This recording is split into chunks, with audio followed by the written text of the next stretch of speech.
foi escolhido aí como mês da campanha mundial contra os maus tratos, né, dos animais. Pois é, gente, estamos aqui no Abril Laranja, né? E para falar sobre esse assunto, né, que pode ser considerado crime contra os animais, a gente recebe aqui em nossos estúdios o advogado Francisco Garcia. Tudo bom, doutor Francisco? Olá, Marília, tudo bem? Seja bem-vindo aqui no nosso Manhã da Gente. Explica um pouquinho, né, pra gente aí, o que é que caracteriza maus tratos aos animais. O que seria isso? Então, Marília, bom dia a você, bom dia a todos que agora nos escutam. Maus tratos aos animais, primeiro, é crime. É crime tipificado no artigo 32 da Lei dos Crimes Ambientais. Né? Agora, o que vem a ser maus tratos? O nosso Código de Direito e Bem-Estar Animal da Paraíba, a Lei 11.140 de 2018, traz em quase 50 incisos o que vem a ser maus tratos. Por exemplo, abandonar o animal é maus tratos, manter o animal em local anti-higiênico que esteja cheio de fezes, de urina, não alimentar da forma como deve ser alimentado, não deixar o animal, melhor dizendo, sem água, debaixo de sol, debaixo de chuva, praticar sexo com os animais, a zoofilia, engordar mecanicamente os animais, cozinhar animais vivos, engolir animais vivos, como as ostras são engolidas à beira-mar. Enfim, são várias as hipóteses delineadoras do que vem a ser maus tratos segundo o nosso código. E, Marília, sendo detectados os maus tratos, essa pessoa responderá criminalmente no juízo criminal. Se tratar de cães e gatos, por exemplo. Porque agora, no final de 2020, nós tivemos uma alteração legislativa que aumentou a pena para 2 até 5 anos para cães e gatos maltratados. Então, quando um cão ou um gato é maltratado por uma pessoa, essa pessoa responderá criminalmente pelo ato cometido e poderá ficar presa de 2 até 5 anos. E se for pega em flagrante, não cabe fiança. O delegado não pode arbitrar aquela fiança. Então ele vai, pelo menos, no mínimo, dormir no chilindró para depois ir para uma audiência e o juiz decidir o que fazer. Mas ele responderá criminalmente e eu digo mais, além de responder criminalmente, responderá também administrativa e civilmente. Como assim? Administrativamente, ele responderá com multa a ser aplicada aqui na Paraíba pela SUDEMA. O nosso Código de Direito e Bem-Estar Animal da Paraíba traz multas pesadíssimas para quem maltrata animal. Então, para quem maltrata animal, cada animal maltratado, aquela pessoa poderá pagar multa de 10 mil ou mais por animal maltratado. Então, na esfera administrativa, quem cuida é a SUDEMA aqui na Paraíba. E civilmente, qualquer entidade de proteção animal ou qualquer cidadão ou cidadã poderá ingressar com ação na justiça, pleiteando a indenização por danos morais coletivos e também por danos materiais. Se, por exemplo, um animal foi maltratado, bateram nele e alguém acudiu aquele animal, precisou levar para o médico veterinário, gastou com consulta, com remédios, com cirurgias, é só pegar as notas fiscais ou os recibos e até os juizados especiais, não precisa nem de advogado, e requerer que a justiça condene quem maltratou a pagar aqueles valores. Então, assim, tem várias retaliações legais na esfera criminal, na esfera administrativa e na esfera civil para quem maltrata animal. Muito bem. Quando se trata de denúncia, as pessoas, elas costumam sim denunciar, não costumam? Eu acho que a maioria das pessoas denunciam. Então, ou não, ainda tem aquelas pessoas que eu não vou denunciar não, deixa quieto, deixa pra lá, enfim. Mas quais são os principais canais para quem quer denunciar? Tá, então Marília, você falou, muitas pessoas denunciam, até para mim denunciam, mas só que muitas dessas pessoas têm medo do vizinho que é envolvido com drogas, com não sei o que e tal, mas assim, enquanto nós nos submetermos ao medo, enquanto nós nos acovardarmos dessa maneira, os maus tratos e a maldade preponderará, né? Então, nós temos que, claro, tomando as devidas providências, tomar as iniciativas. E quais são os canais de denúncia? Primeiro, você de sua casa não precisa nem sair, você já pode fazer o boletim de ocorrência, então não precisa nem ir à delegacia. Primeiro passo é relatar o episódio, é relatar o fato, o que aconteceu, por intermédio de um boletim de ocorrência que é feito online. Basta lá no Google colocar boletim online, Polícia Civil Paraíba. Aí já aparece o formulário eletrônico, você preenche todo o formulário e aguarda a polícia mandar de volta com a autenticação. De posse desse boletim de ocorrência, pode ir até a delegacia e aí sim o delegado instaurará o procedimento próprio para averiguação e investigação daquele crime, né? Independentemente disso, pode ser enviado também para nós do NEJA. Eu estou na coordenação do Núcleo de Justiça Animal da UFPB, que é um projeto de extensão que presta assistência jurídica integral e gratuita aos animais paraibanos e de outros estados também. Então você pode, por intermédio do nosso Instagram, NEJA UFPB, NEJA UFPB, tudo junto, mandar o direct pedindo auxílio. Aí a gente sugerirá, orientará juridicamente falando e também acompanhará essas pessoas até a delegacia, até o Ministério Público, enfim. Então, objetivamente falando, Marília, pode ser feito o boletim de ocorrência, de posse desse boletim de ocorrência vai até a delegacia ou então vai até o Ministério Público e formula a denúncia. Bem, vamos lá. Uma vez denunciado, qual é a punição dessa pessoa que maltrata animais? Então, vai preso, não vai preso? Então, uma vez denunciado... Paga fiança, como é que é? Certo. Então, uma vez denunciado, como já passou o flagrante, ela não vai ser presa, mas ela vai ser convidada e, se não for espontaneamente convocada, aí até a delegacia depor.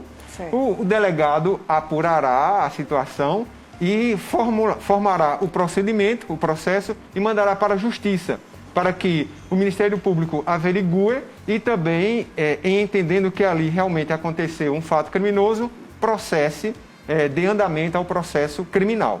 Então, ele responderá criminalmente. E, como eu falei no início, independentemente disso, e entrando em contato conosco, com o NEJA UFPB, nós orientaremos em relação à denúncia a ser feita na SUDEMA e a ação civil para pleitear a indenização por danos morais e materiais. Muito bem. Vamos lá. Eu queria saber, o senhor tem dados, assim, mais ou menos, de quantos animais eles sofrem por maus tratos, não? Ou não tem uma ideia, mais ou menos, né? Então, não existe.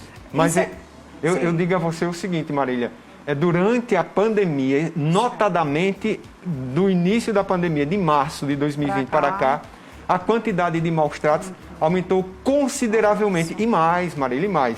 Nós, inclusive, estamos começando uma pesquisa nas delegacias. Nós, enquanto academia, enquanto UFPB, enquanto Núcleo de Justiça Animal, estamos começando uma pesquisa nas delegacias do idoso, da criança e adolescente e da violência, do combate à violência contra a mulher. Por quê? Porque, segundo a teoria do elo, ou teoria do link, há sim uma íntima, uma visceral ligação entre maus tratos animais e maus tratos e violência contra esses vulneráveis humanos. Então, não sei quem diz, é a própria ciência já que atesta isso. Então, nós queremos tirar o retrato dessa situação nessas delegacias para juntos, Academia e Polícia Civil do Estado da Paraíba, desenharmos as políticas públicas de combate à violência aos animais e a esses vulneráveis humanos. Muito bem. Gente, se as pessoas maltratam até pessoas, né? Hoje, com essa pandemia, é gente matando gente em casa, mata marido, mata mulher, espanca, enfim. Imagina os animais. E os coitados dos animais, eles não conseguem se defender, gente. Nem isso, né? Nem para falar, nem nada. Eu acho muito triste isso, uma pessoa ter coragem de fazer algo assim. É igual fazer com uma criança aqui, né? É igual fazer com um idoso que está, às vezes, acamado. É um animal, entendeu? É um ser. Eu não sei o que é que passa pela cabeça de uma pessoa assim, não.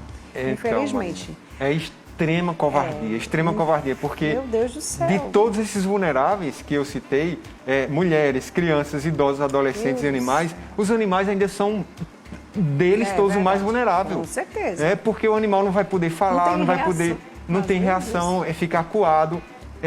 Na escala de vulnerabilidade, depois vem a criança, ou então o idoso, a depender do estado daquele idoso, e assim por diante. Então, assim, nós solicitamos à população que, diante de situação de maus tratos, filmem, ou fotografem, ou chamem outra pessoa para serem testemunhas e denunciem, porque nós precisamos combater esse malefício que acomete toda a sociedade, porque esses criminosos, esses covardes, eles tendo medo de enfrentar alguém do tamanho deles, aí vão descontar nos animais. E outras, sabe, Marília? Todas as vezes que nós estamos diante de maus tratos a animais, nós estamos diante também de potencial maus tratos a esses vulneráveis. É a ciência que atesta. É a ciência que atesta. Então, é preciso que a gente fique ligado, antenado e tome as providências legais a partir das denúncias que devem ser formuladas. Muito bem, tá aí. Em setembro do ano passado, doutor Francisco, né, foi sancionada aí a lei que torna mais rígida, né, a punição para maus tratos, inclusive animais silvestres também, não é isso? Domésticos também, exóticos, enfim, eu acho que silvestres, exóticos, domésticos, eu acho que está incluso todo tipo de animal. Na verdade, essa lei, como é que é? Qual foi a importância dessa nova lei? Agora, na sua opinião, o que é que o senhor diz assim, nessa nova lei? Então, só esclarecendo melhor um pouco, Marília, veja só, quem maltrata animais, quaisquer animais, responderá entre 3 meses a 1 ano de prisão, mais multa. Agora, independente do animal. Independente do animal. Doméstico, silvestre, isso. Enfim. Agora, em se tratando de cães e gatos, essa foi a alteração legislativa. A Lei 14.064 de 2020 atribuiu uma pena maior. Isto é, certo. Quem maltratar cães e gatos responderá por 2 até 5 anos de prisão, mais multa de natureza penal, mais proibição da guarda. Então, são 3 penalidades que devem incidir concomitantemente, de uma só vez para quem maltratar cães e gatos. Então, o incremento legislativo dado à Lei dos Crimes Ambientais restringiu-se a cães e gatos, tá certo? Porque se restringisse, aliás, se ampliasse para outros animais, certamente não passaria no Congresso Nacional. Então a luta foi para aumentar a pena para maus tratos a cães e gatos. Até porque o acesso a cães e gatos é maior, né, do que a outros tipos de animais, né? Que a gente não tem outros tipos de animais dentro de casa, né, gente? A gente não traz um leão para dentro de casa, digamos assim. Uma cobra. Uma cobra. Quem é o doido que vai trazer uma cobra, né? Um bicho desse.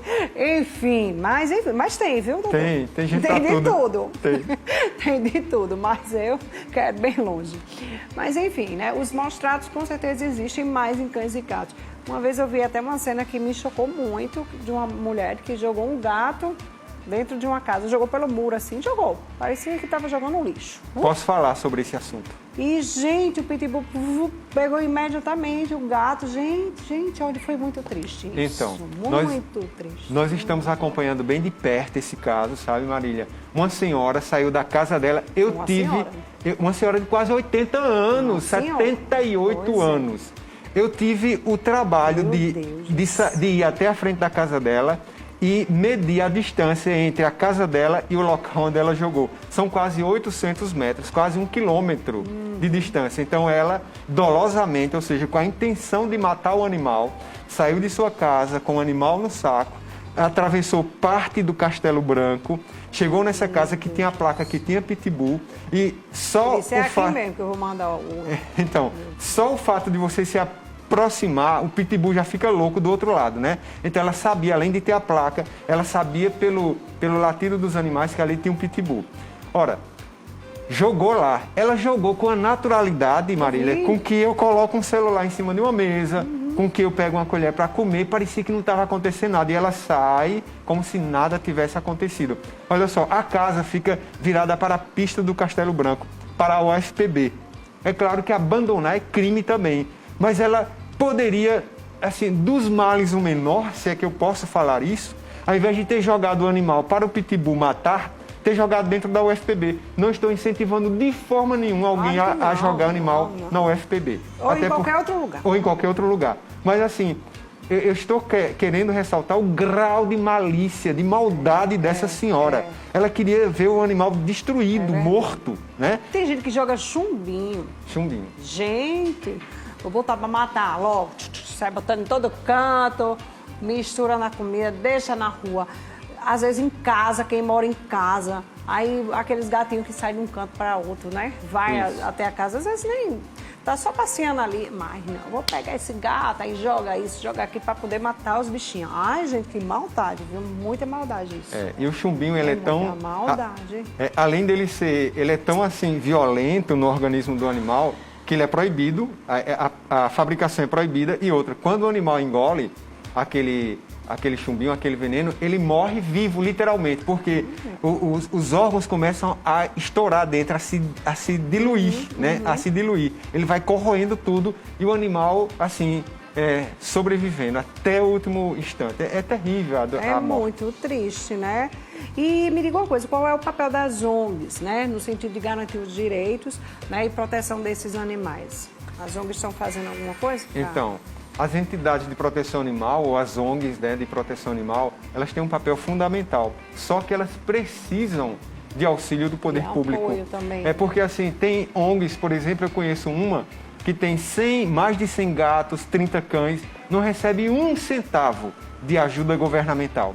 E essas ONGs, eu conheço outras, né, outras que têm quase 200 cães, imagina, fazendo cocô, urinando, comendo, adoecendo. E o dinheiro não chega por parte dos organismos governamentais, sendo que essa é a obrigação do poder público.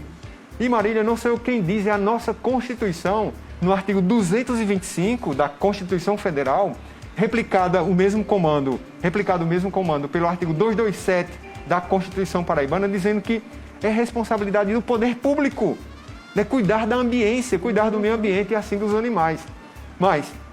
Então, muito embora as ONGs estejam assim abarrotadas de dinheiro, abarrotadas de animal, com falta de dinheiro, elas ainda fazem a caridade que deveria ser feita pelo poder público. A obrigação seria do poder público. E assim, as entidades de proteção animal, quando regularmente constituídas, ou seja, quando tem CNPJ e tal, elas podem ingressar com ações na justiça para reaver, inclusive, da União, do Estado, do Distrito Federal e dos municípios, dependendo de onde elas se localizem, os valores que vem despendendo, gastando com esses animais. Nós temos já algumas ações aqui e ali, alguns estados, já pleiteando no judiciário parte dos valores que elas gastam com esses animais, pleiteando parte desses valores ao ente público, ao município onde a ONG está, ao estado onde a ONG está e também à União. Existe muita gente, claro, que a gente conhece, até a gente conhece algumas pessoas que cuidam de animais que são abandonados, né? Pegam e levam para uma casa, onde tem vários outros, né? Gatos, cachorros, enfim.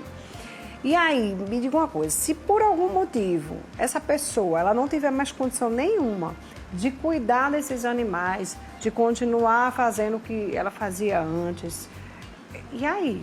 Ela faz o quê? Então, é outro empecilho, é outro embaraço que a pessoa enfrenta. Por quê? Porque não tem para onde levar, o poder público não acolhe, o poder público, de um modo geral, não tem nenhum interesse em administrar essa situação. E nós, enquanto NEJA, Núcleo de Justiça Animal da UFPB, e algumas entidades de proteção animal, e protetores independentes, alguns deles,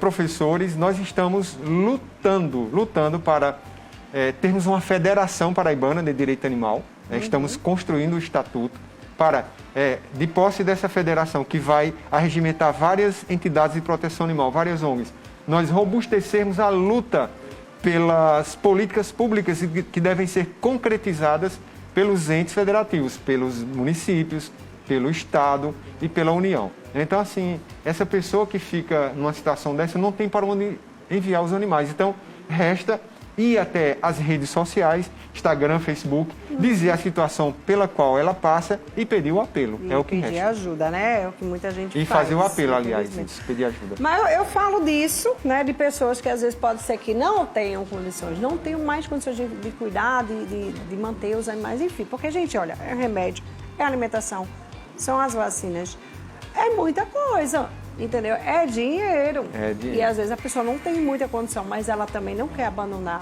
ela quer cuidar. Mas vai que a pessoa morre. E aí, como é que vai ser? É a mesma coisa, né? Se ela não pode cuidar ou se ela morre, é a mesma coisa. E os animais, a gente já fica pensando nos bichinhos, né, doutor Francisco? Mas enfim, o nosso tempo é curto, mas foi muito bom o nosso papo de hoje. Quero agradecer aqui a sua participação. Muito obrigada por ter vindo aqui no nosso estúdio, viu? Tá bom, Marília, eu agradeço também a oportunidade de tratarmos de uma temática tão assim corriqueira para a sociedade de um modo geral e a divulgação, a disseminação dos direitos dos animais por intermédio deste canal. Agradeço imensamente. Muito bem. Olha só, gente,